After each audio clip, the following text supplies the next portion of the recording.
Hi, my name is Frankie. Thank you for listening to my mom. I never listen.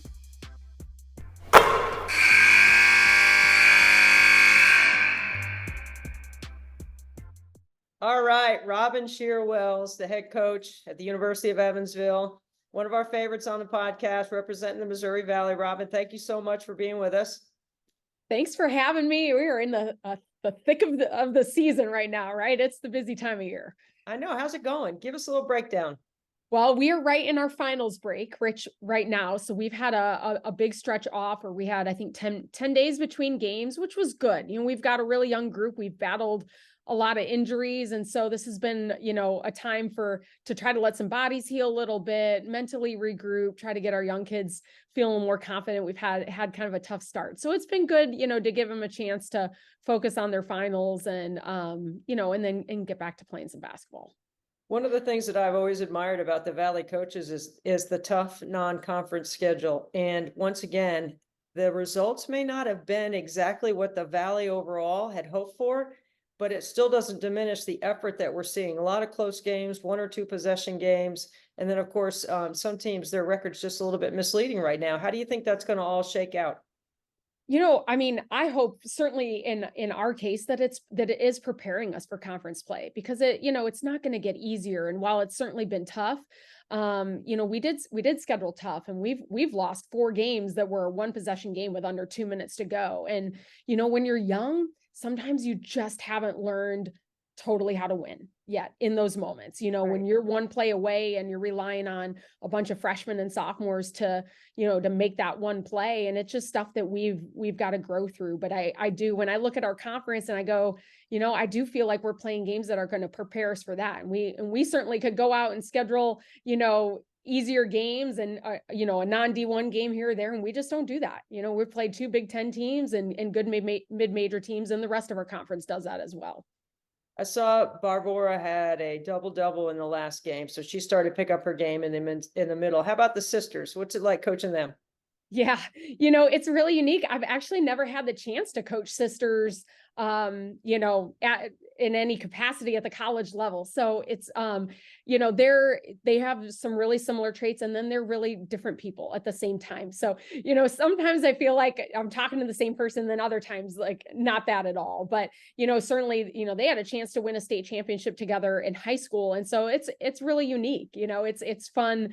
And it's fun watching their dynamic, and certainly special for them to be playing together. Are they the kind of sisters that challenge each other for the good, or are they the kind of sisters that are after each other all the time? Like one of them might be driving themselves home and the other one's walking home, like, because they're arguing on the court. Like, is anything like that going on with those two? No, they're more challenge each other for the good, and they're very competitive. And we saw that early on. I remember like an early preseason practice, we're out there playing, they were on different teams, and one of them hard fouled the other. And I was like waiting for a reaction, and there was just none. They just got to the next play, and I was like, oh, they've been there before. This has happened, and they've learned not to. They truly don't. I mean, they're each other's biggest supporter. They don't take it off the court with them. So I think they're very competitive, but I do think they handle it really well. There are a lot of times I would have liked to have hard fouled my sisters, and I'm sure sometimes BMac, my producer, wants to hard foul me and send me to the line and make me earn it. When you start looking at the conference, and there's not a dominant team this year, it seems like there's a lot more balance than there's been. In years past, there was some separation, but it doesn't seem to be that case right now. Certainly not right now. When you're looking at the league overall and you're trying to keep your kids' spirits up and you're trying to challenge them every day to, stay positive, what are some of the things that you're offering to them right now to keep their spirits going and keep them competitive through Christmas? Yeah, we really have overall tried to, keep the game in front of us, on our mind, that type of mentality. But certainly as we headed into this little finals break here and we came out of another tough loss, we did start talking about Missouri Valley play, and the fact that, coming out of Christmas, we open up with Indiana State, which is a good rivalry game. And, we did start looking at that of like, hey, no matter how, this next stretch goes, and obviously I always think we're winning the next one. Like, we're trying to win the next game. There's no question, right? So, don't get me wrong in that, but we did start talking about like these next 3 games have to be the mindset of we are like moving towards conference play. And it's a chance, for our season to start anew in a lot of ways. And so, certainly we've started having a little bit of a mind of how do we get ready for NBC play, and that there's a lot of, good games in front of us that we feel we can win.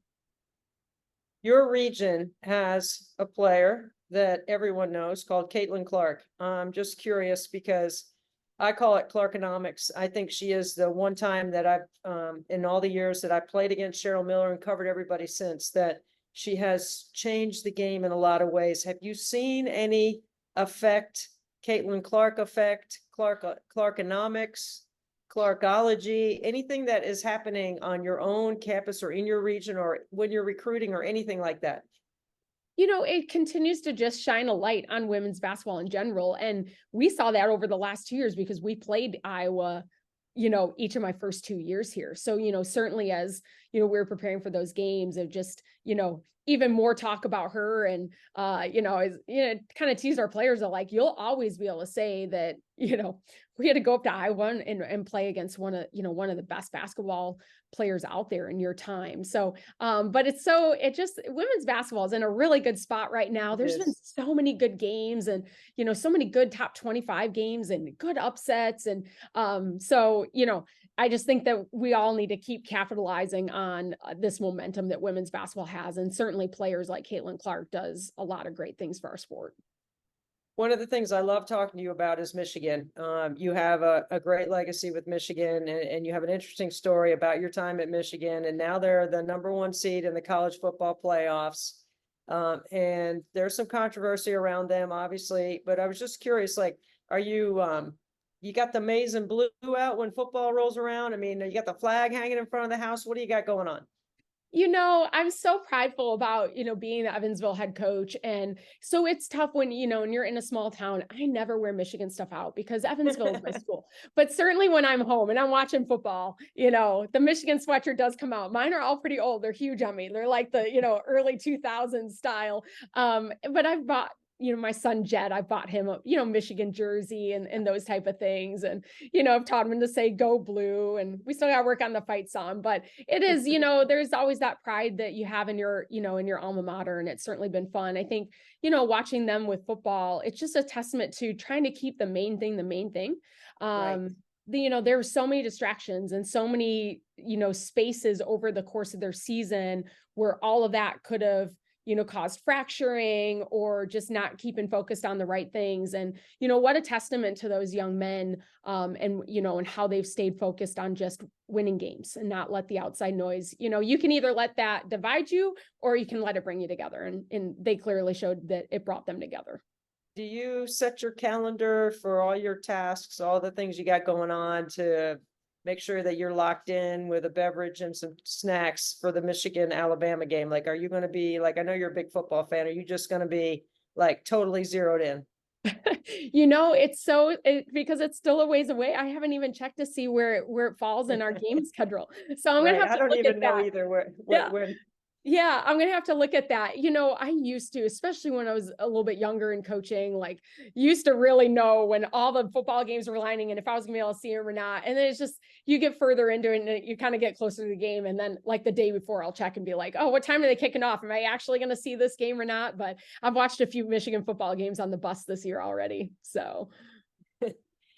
You mentioned Jet, and we have watched you raise him on Nothing But Net, because first time we ever interviewed you, I don't think you had him yet. And then every year we get a chance to talk to you about him. Does he get the Santa Claus thing? Has he sat on Santa's lap? Did he cry? How's it going? I didn't think he'd be interested in seeing Santa because he does normally cry in those situations. but we kind of, I took him yesterday to the mall and we got close and he looked like interested. So I might actually try a picture with Santa. We'll see. But my husband has taught it that Santa equals presents. I don't know that that's the best lesson, but so now when we say Santa, he goes presents. He turned 2 in October. So he's, 26 months. And but yeah, it's a really fun age. And he's, we have the tree up and a whole lot of like, you can look, but not touch, all those things. We're having to teach all those things right now. Yeah. What is your favorite part about being a mom with your family around Christmas time? It's just the magic of the season. And, my parents always made it so special for me. And that's like, you feel that you want to pass that. And I'm sure you feel the same way. You just want to pass that down to your kids. You want your kids to have a magical season. And, it really isn't about the presents. It is about just being together and kind of the joy and the wonder. And it's fun to see it through the eyes of a kid. And so just enjoying that part, and he's still at the age where, he doesn't totally get it, but I think he gets the fun and I think he gets kind of the joy part of it. And, next year, I'm sure he'll have a much better understanding of Santa Claus and all those things, but it's fun watching them go through these seasons of their life. And, just a lot of joy and wonder seeing it through their eyes.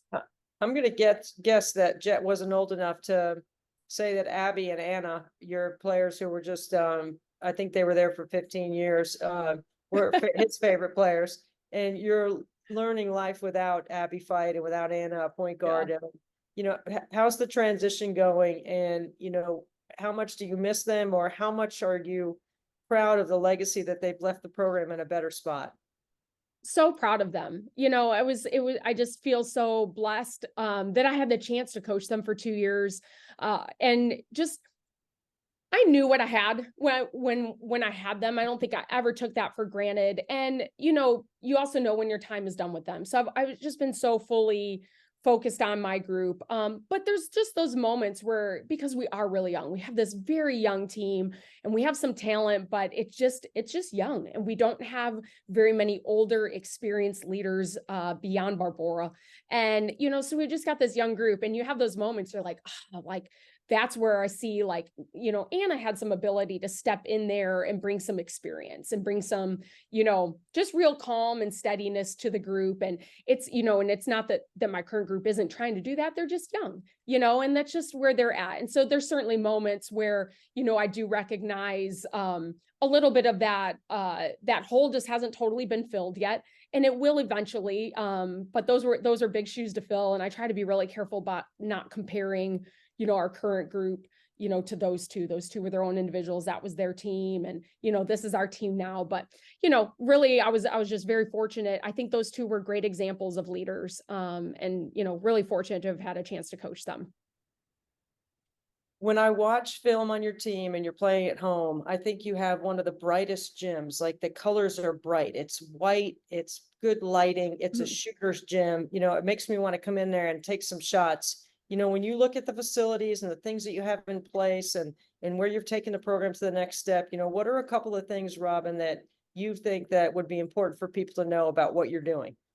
Yeah, I think because we have a small gym, right? We're in this like small arena in our conference, and it's unique. I think sometimes people have a little bit of the misconception that our facilities aren't comparable, but we have our own practice facility that's just for women's basketball, that's separate from our playing gym.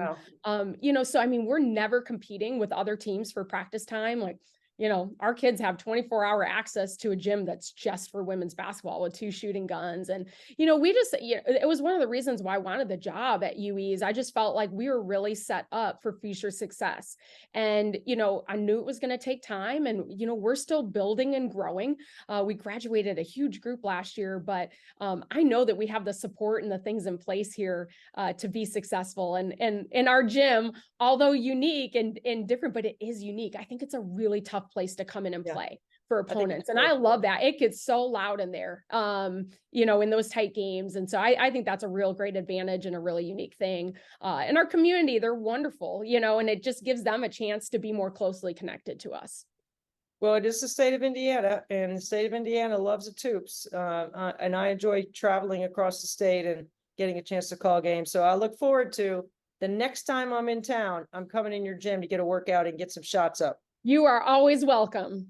We got a gun for you. We got rebounders. You come on by anytime. All right. Thanks, Robyn. We appreciate you being with us on Nothing But Net.